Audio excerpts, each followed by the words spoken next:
Hey everybody, with the weather that's going on in Ohio right now, probably won't be doing any testing outside. We've got a pretty nasty winter storm out. It's not really snow. I don't mind snow that much, but it's freezing rain, and it's right around 33, 34 degrees, which is like the coldest I've ever been. I've been out in 35-degree wet rains before, and it soaks you to the bone. So I figured we talk about today is probably one of my favorite folding survival knives. This model is the Victorinox Rucksack. It's really just a great all-around blade. Sadly, they discontinued them in 2016. You can find them on eBay, but they did have a few models that kind of replaced it. They're not the same, but they're really, really close. I first got turned on to this blade by the late Ron Hood of Hood's Woods, the Woodsmaster series. I had quite a few of his videos, and I remember in one of the sections he kind of broke down whether he would carry one of his large survival knives that he's very famous for, or this. And in the video he described that this would be his survival knife, if he truly needed it, because it has the ability to craft a lot of things. I believe in that video he actually crafted a button out of an antler for his capote, and it was all inspiring.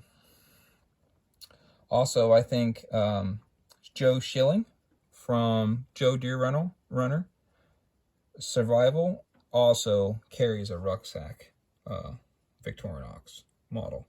I think he has one of the other models that we'll go over here in a little bit. I think he dislikes it a little bit. This is from the 91mm series, and basically it's really similar to some of your smaller versions, but it has this button lock. When they discontinued these series, they discontinued the button lock. What that feature does is it locks that blade into place. So when you completely open up all the way, this lock engages forward and has a small steel pin that engages a small notch there to keep it from folding up from the liner lock. In order to get it to work, you slide this button down, and then you can fold it like a traditional, sorry, not liner lock, like a traditional slip joint. The features of this knife include a corkscrew, a sewing awl. I'm not sure if you can see it, but it has a small hole for sewing. Some of the newer models don't have that feature. They're just a straight awl with no sewing. It has the customary tweezers and toothpick, as most of the Swiss Army knives with scales does. This is their proprietary, I'm not sure, it's a screwdriver bottle opener. It has a wire stripping notch in it. There's a couple other uses I can't remember exactly at this point. Their proprietary can opener, small flathead screwdriver. I think it does work in Phillips also. It has their wood cutting saw and large locking main blade. I carried this knife for, I'd say, probably 4 to 5 years. I just attached a small piece of paracord to this loop, and I carried it in my back pocket beside my wallet for I'd say probably close to 4 years. And it did. I have to say that I took it out pretty much every time that I left the house or went outside, and it performed amazingly. I can't really think of any task that it wouldn't do. I know I took it mushroom hunting quite a few times. The full flat ground blade does a really good job on wild mushrooms. I know a lot of those are typically hawkbills, but I really like this. It's such a thin flat grind. As far as cutting any kind of meat, as far as cutting any kind of cheese, like trail type food, it does an amazing job. It's stainless. You don't really have to worry about that much. Whatever steel that they use in the blade is amazing. It holds a good edge. You don't really get very much dulling. You'll get a little bit of rollover. And one thing I really like about the Victorinox knives is you can run them on a kitchen steel, and a lot of times you can just bring that edge right back. It doesn't tend to dull. It doesn't really tend to chip out as much. With just a few strokes on some of their, they make a small one, but you can any kind of kitchen steel, it doesn't really matter, even the cheaper ones, and it just brings the life back. As with most of their saws, it has a 90-degree spine for sparking your ferro rods.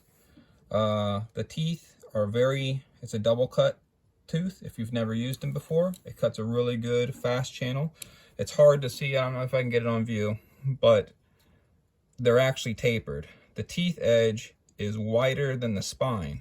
So as you start to cut into something, you never get really a bind on the back of the spine because the teeth are wider. So you're cutting a smaller, the channel is wider at the bottom. So it never truly binds on a saw, which makes it really, really effective. I'm gonna go ahead and put up a couple models. Like I said, this one was discontinued, in 2016. They have made the next model to replace it. It's different in some ways, but not. I'm gonna try to keep these in frame so you can kind of see both of them, or all of them. And this is the Victorinox Forester, which is very similar to the Rucksack in pretty much all the functions. So it has the saw. This saw is a little narrower in the spine. I'm not sure why they would have done that, but it still has that same taper. The very tip edge up here isn't sharpened. I think that's just for ease of pulling, flipping the blade out. It does not lock. None of these saws lock that I'm going to show you, but the blades all do in some form or another.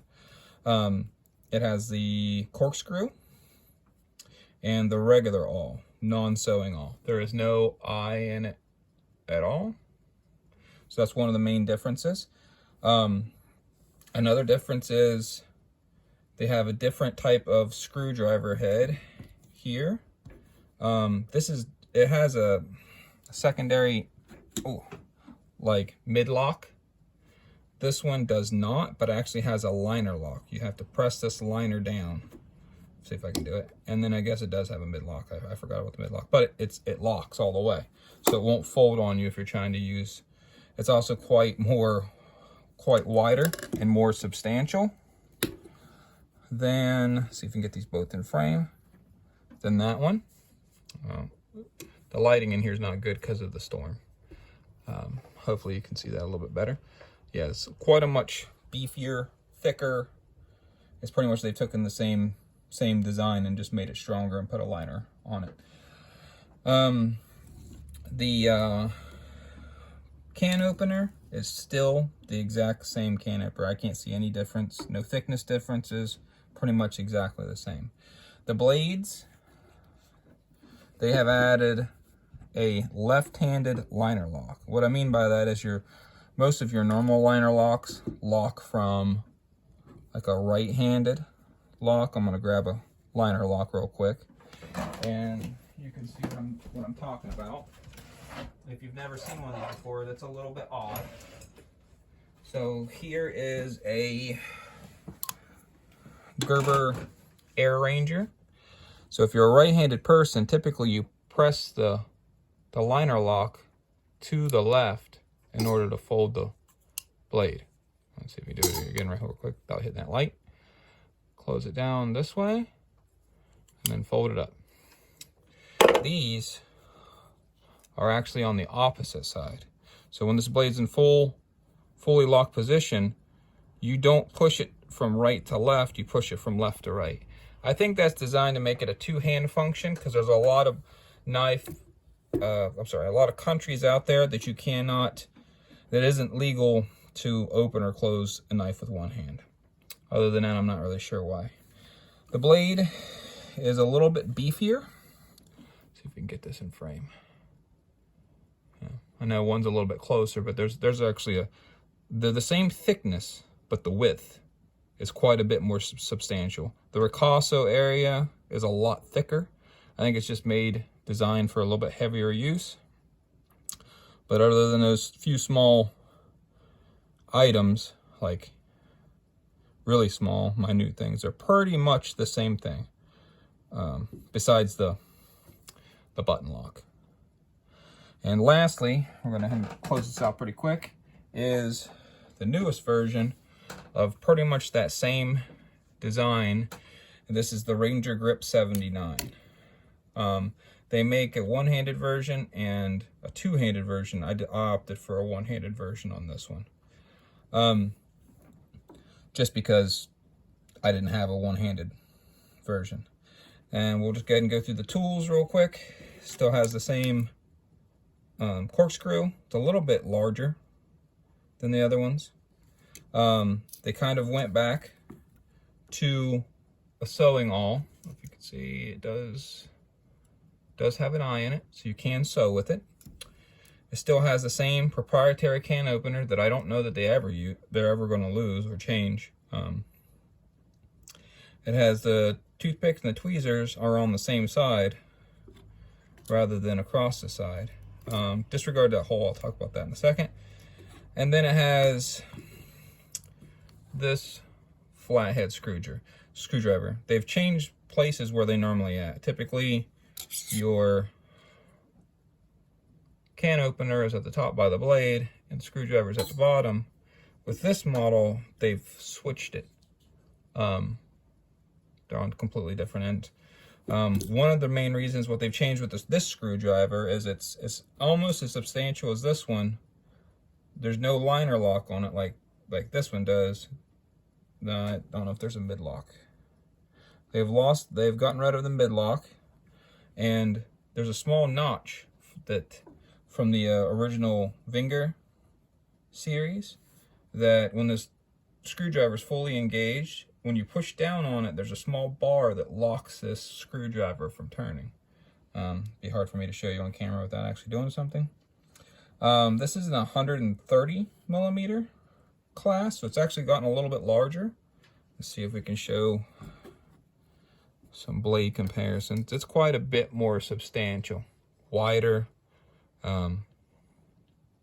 width-wise, and I believe they are all pretty much the same. It might be a tad bit thicker.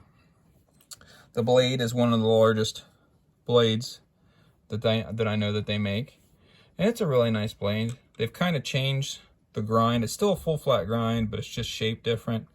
One of the main complaints for people was down here isn't sharpened. It's only sharpened to this portion right here. Doesn't really bother me. I put a small sharpening notch just so I don't get into it. Very good. But these are pretty much three generations of the same knife.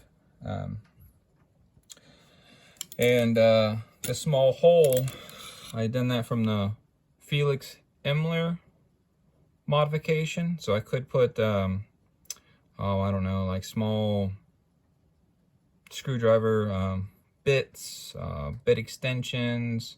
There's quite a few things you can do with that. I've used it a few times. I haven't used it very much. I'm going to go ahead and close all these up off camera and then show you how the locking mechanisms work on the blade.